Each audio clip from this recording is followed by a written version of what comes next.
Um acidente entre um ônibus e uma carreta deixou 2 mortos e pelo menos 14 feridos. O acidente aconteceu no quilômetro 117, na BR-101, no sentido João Pessoa-Recife. Quem está ao vivo comigo para trazer detalhes é Rubens Júnior. Rubens, bom dia, explica pra gente o que é que aconteceu, meu irmão. Tribuna Livre, com Bruno Pereira. Chama o bonitão!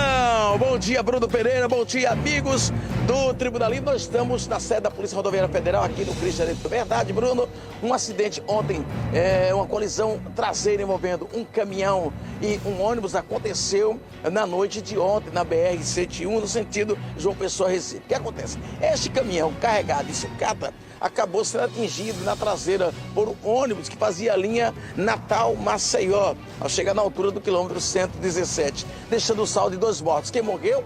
Os 2 motoristas do ônibus que passa justamente esta linha e deixou aí aproximadamente 14 passageiros feridos. Foi montada uma força-tarefa com o SAMU, resgate do bombeiro, Polícia Rodoviária Federal para atender as vítimas e essa ocorrência. Agora, Priscila, bom dia. Um detalhe que chama atenção é que o motorista do caminhão que estava transportando sucata disse não perceber a colisão, sentiu o impacto e achou que seria um pneu estourado. Foi essa versão conversada, falada para vocês? O que é que ele falou a mais sobre o acidente? Bom dia. Bom dia, sim, é plenamente possível, tá? O caminhão, ele estava carregado com sucata, é um material pesado, e aí ele informou a equipe que achou que tinha sido um pneu, um dos vários pneus da carreta estourado, e por isso não parou efetivamente. Mas assim que os policiais tentaram a abordagem, ele já parou o caminhão, foi explicado para ele que houve um acidente, e ele prontamente foi até a delegacia para prestar os esclarecimentos, que as investigações irão continuar para verificar se realmente o condutor da carreta não tinha verificado essa situação. O que é possível, já que a carreta estava bem carregada de sucata. Estava devidamente sinalizada essa carreta, porque carregar uma carga de sucata é preciso estar bem sinalizada, principalmente à noite, né, Priscila? Ela estava atendendo aos padrões de sinalização para evitar justamente esse tipo de colisão? Sim, ela havia a sinalização correta dela, tá?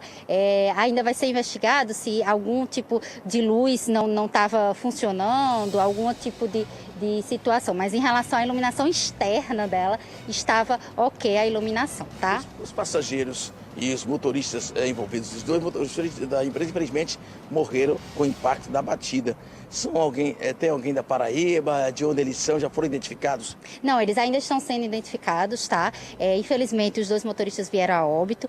O mais provável, que como eu já disse, ainda vai ser investigado, ainda estamos em investigação, acidente, infelizmente, uma tragédia, mas possivelmente um dos motoristas, ele cochilou no momento, tá? Até porque a rodovia é uma rodovia de pista dupla, é uma rodovia que não tinha uma curva acentuada, então possivelmente houve essa dormida ao volante de um dos motoristas.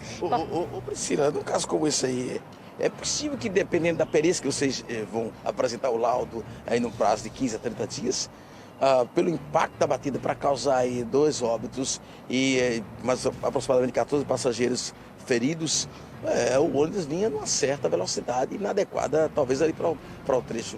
Tem essa possibilidade? Há essa possibilidade, a gente ainda está investigando, tem todo o cronotracógrafo, toda uma avaliação de perícia, como você bem falou, que a gente vai verificar qual a velocidade média do ônibus para poder afirmar se ele estava em alta velocidade nesse momento, tá?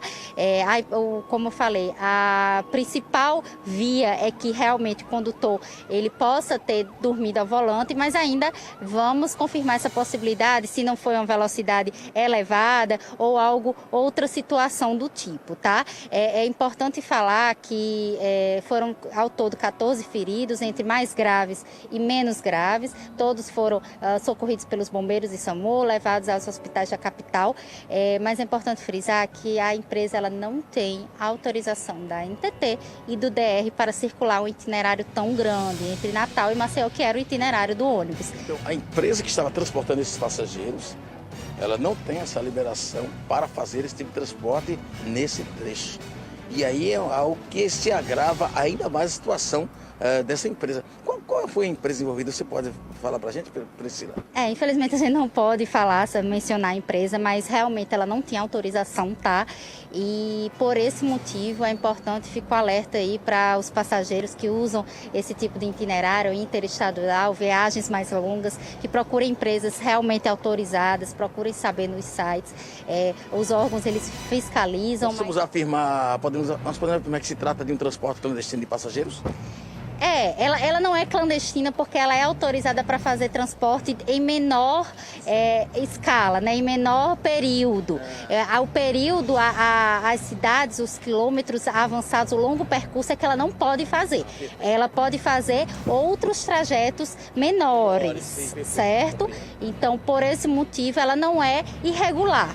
Mas ela estava irregular nessa situação em virtude do longo, extenso caminho que ela tinha a percorrer, o percurso desse ônibus. Isso agrava ainda mais a situação da empresa diante dessa quebra aí de protocolos, né, de transporte de passageiros. Isso, vão ser investigados, tá? Todas as linhas, a gente vai, na investigação, junto com a Polícia Civil, a gente vai verificar a situação da empresa, vai acionar os órgãos que são responsáveis por essa fiscalização, eles que fiscalizam, que determinam, que multam, e aí é a partir daí que a gente vai buscar essa linha. Mas, em relação à tragédia que ocorreu, essas pessoas que foram feridas, os passageiros, já foram todos socorridos, já estão com toda a assistência médica necessária do SAMU e do Bombeiros, e a PRF esteve logo após no local e conseguiu localizar o condutor da carreta, que prestou os esclarecimentos para a investigação continuar.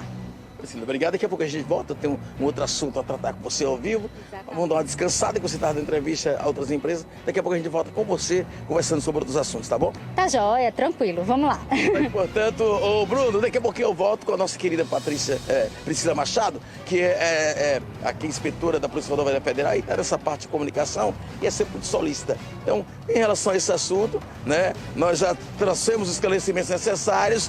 Enfim, um acidente realmente trágico. 2 pessoas mortas, 14 feridos, os feridos todos transportados aqui para hospitais da capital paraibana, especificamente o Hospital de Emergência e Trauma Senador Humberto Lucena, aqui em João Pessoa. Portanto, Bruno, daqui a pouquinho eu volto da PRF com imagens do Pantera Negra Gilmar Vieira, ao vivo, repórter Rubens Júnior, o bonitão, para a TV Arapuã, a TV que a gente faz. Chama! Olha, de acordo com o boletim do Hospital de Trauma, 4 vítimas deram entrada na unidade. Uma vítima de 27 anos, outra de 22, uma de 51 e uma outra de 27 anos. Dos 4 pacientes, apenas um segue internado e o quadro de saúde é estável e não corre risco de morte. Pessoal, desde o início do programa, nós estamos